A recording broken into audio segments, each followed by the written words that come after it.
नमस्कार दोस्तों।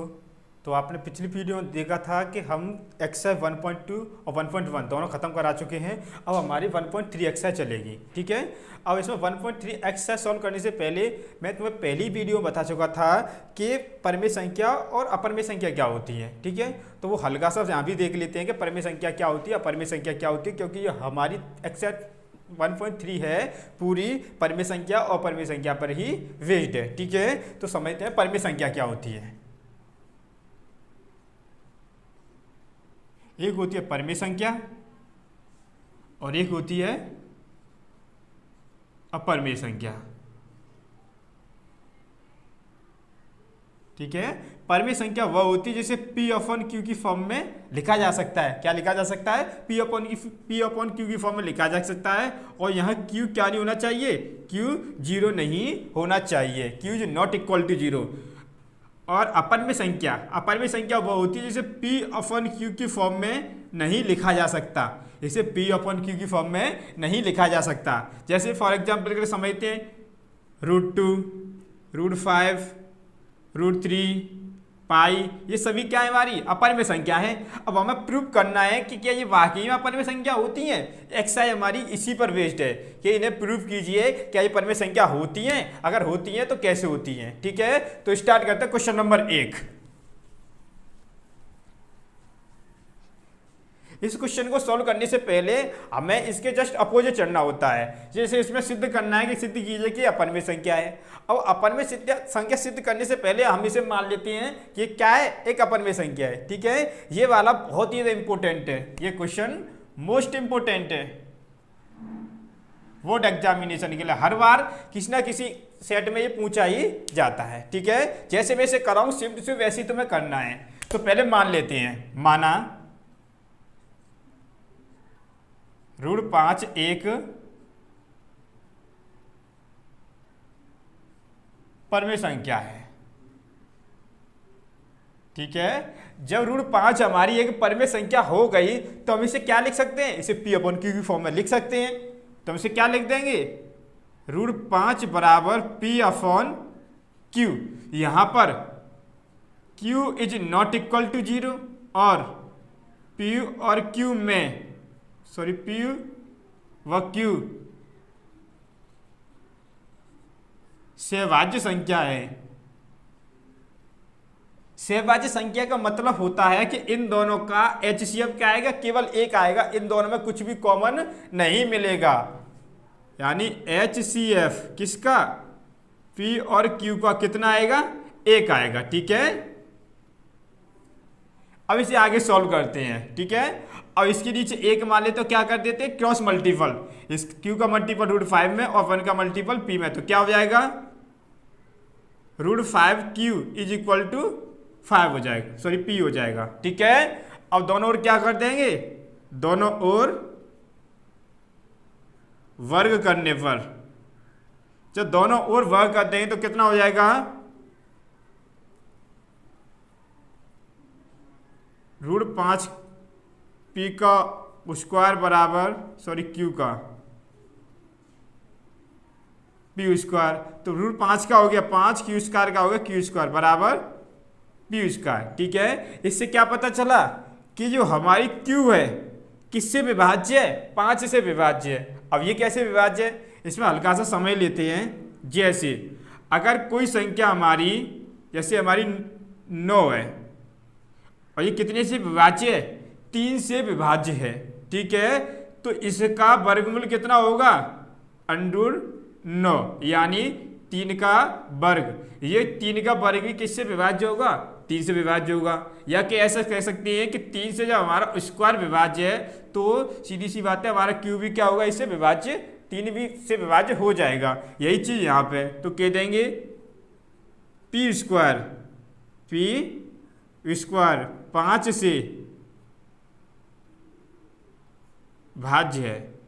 जब P स्क्वायर 5 से भाज्य है तो P भी 5 से भाज्य होगा, ठीक है। ये P भी क्या हो गया? 5 से भाज्य हो गया। और जब P 5 से भाज्य हो गया तो इसे कैसे लिख सकते हैं? P बराबर 5R, मतलब कि P का अगर 5 में भाग देंगे, P में अगर 5 का भाग दें तो कितनी बार जाएगा, R बार जाएगा। ठीक है, ये हमने क्या माना था, इक्वेशन नंबर फर्स्ट माना था। तो यहाँ से लिख दो P का मान समीकरण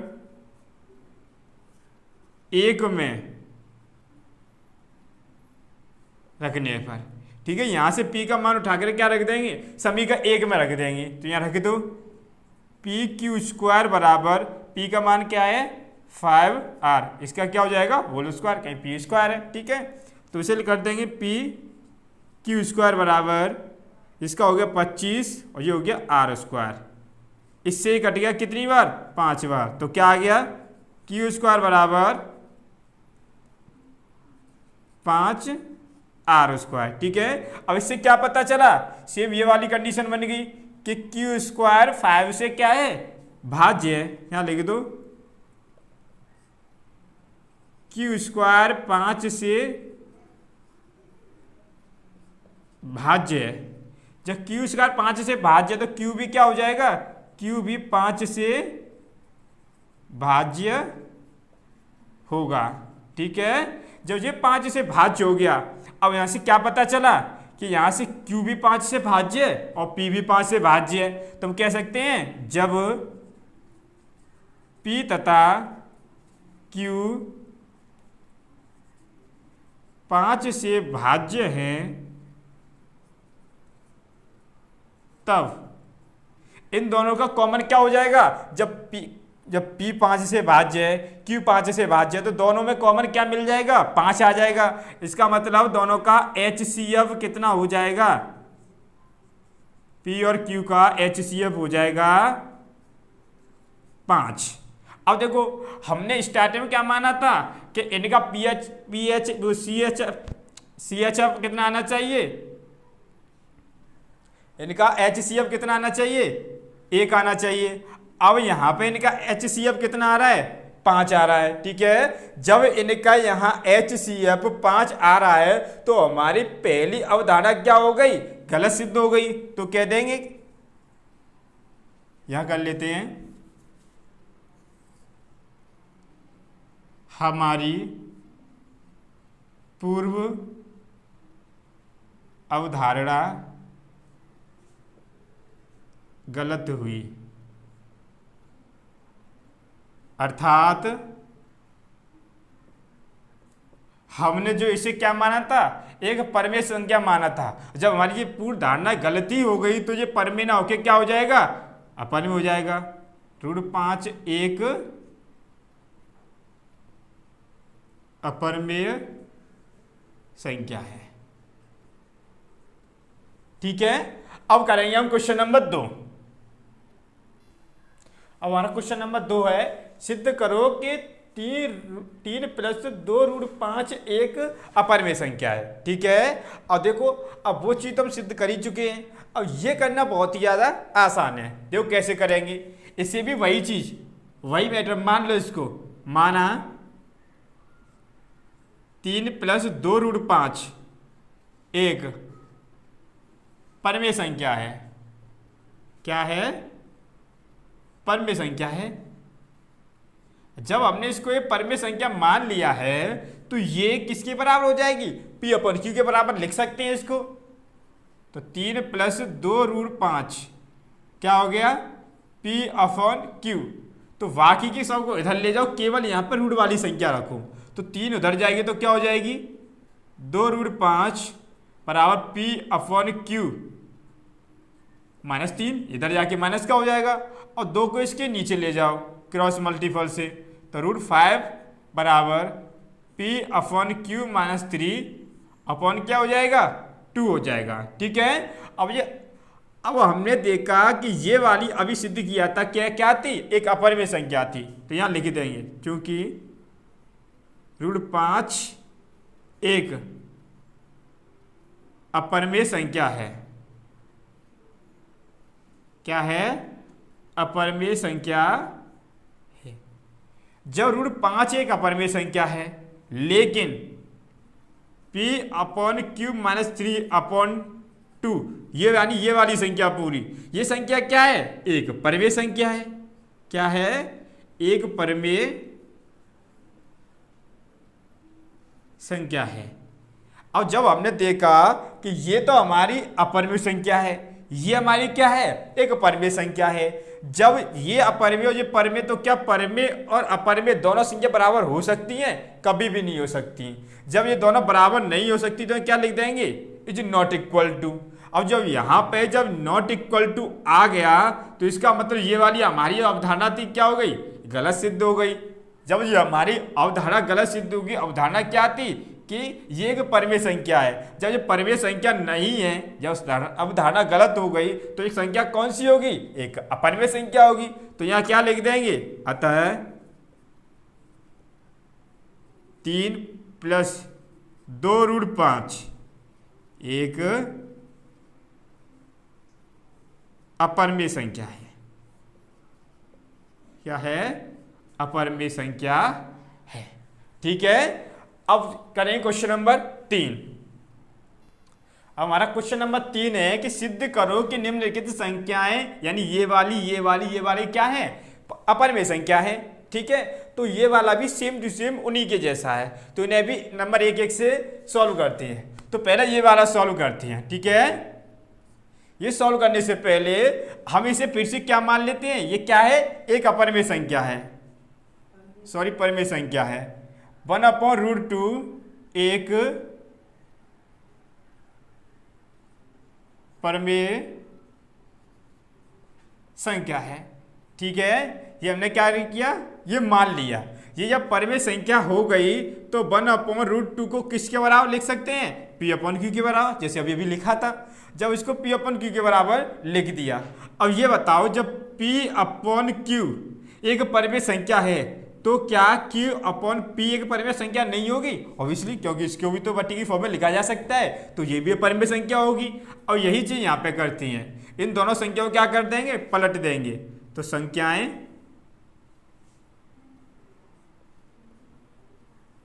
पलटने पर, ठीक है, इन संख्याओं को क्या करते हैं, पलट देंगे। ये वाला ऊपर चला जाएगा, ये नीचे आ जाएगा, तो क्या हो गया, √2/1 बराबर, ये Q हो जाएगा ऊपर, P हो जाएगा नीचे। ठीक है, संख्या पलट दी। अब यहाँ देखिए, अब यहाँ पे अपॉन में 1 कैसे लिखो या मत लिखो, कोई फर्क नहीं पड़ता। अब यहाँ देखिए, √2 हमारी क्या होती है, √2 एक अपरिमेय संख्या होती है, इसे हम जानते हैं। तो क्या लिख देंगे, चूंकि √2 एक अपरिमेय संख्या है, क्या है, अपरिमेय संख्या है, लेकिन Q/P एक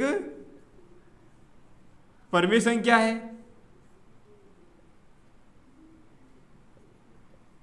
ठीक है, ये तो एक अपरिमेय संख्या है और ये अपरिमेय संख्या है। अभी अभी मैंने बताया था कि एक अपरिमेय संख्या और परिमेय संख्या कभी भी बराबर नहीं हो सकती, तो इसका मतलब √2 is not equal to Q/P। ठीक है, अच्छा, ये बराबर नहीं हो सकते, तो इसका मतलब जो हमने अभी माना था कि ये एक परिमेय संख्या है, वो गलत हो गया। जब ये परिमेय संख्या नहीं है तो 1/√2 क्या होगा, तो 1/√2 एक अपरिमेय संख्या होगी, एक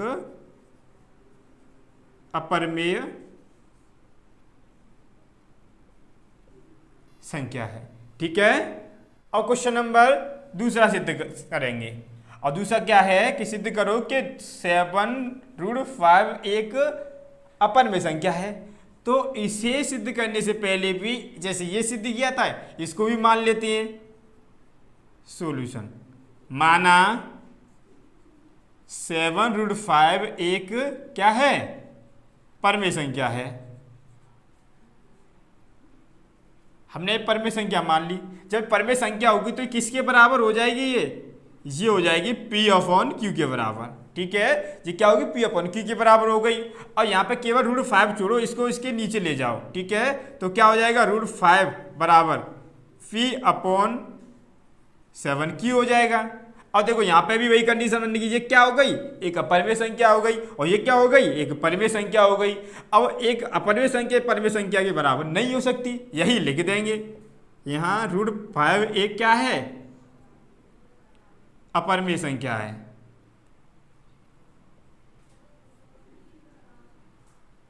लेकिन P/7Q एक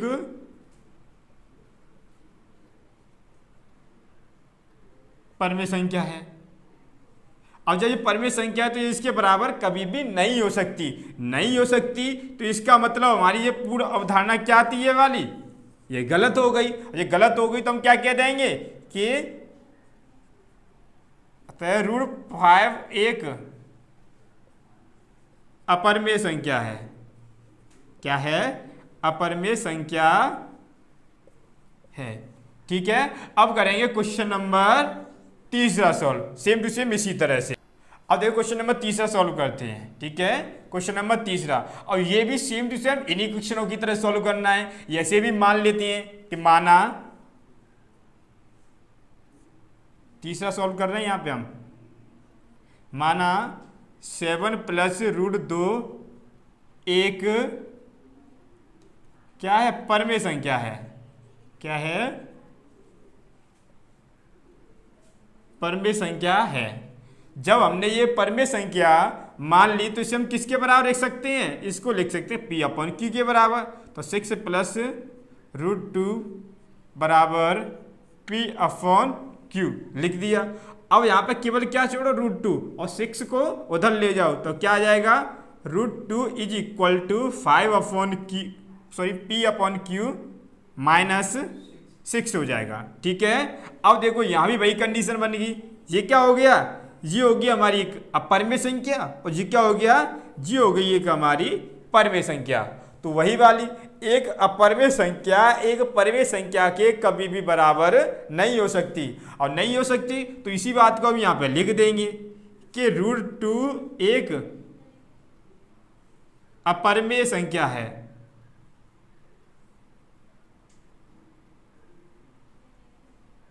तथा या लेकिन P/Q - 6 एक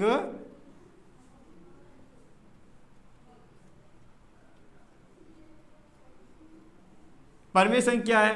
जब ये हमारी एक परिमेय संख्या है और ये हमारी एक अपरिमेय संख्या है तो ये कभी बराबर नहीं हो सकती। जब ये बराबर नहीं हो सकती तो ये हमारी अवधारणा क्या हुई? गलत हो गई। और ये गलत हो गई तो इसका मतलब ये परिमेय नहीं है तो कौन सी है? अपरिमेय है। अतः 6 + √2 एक अपरिमेय संख्या है। ठीक है, अब ये पूरी एक्सरसाइज खत्म हो चुकी है।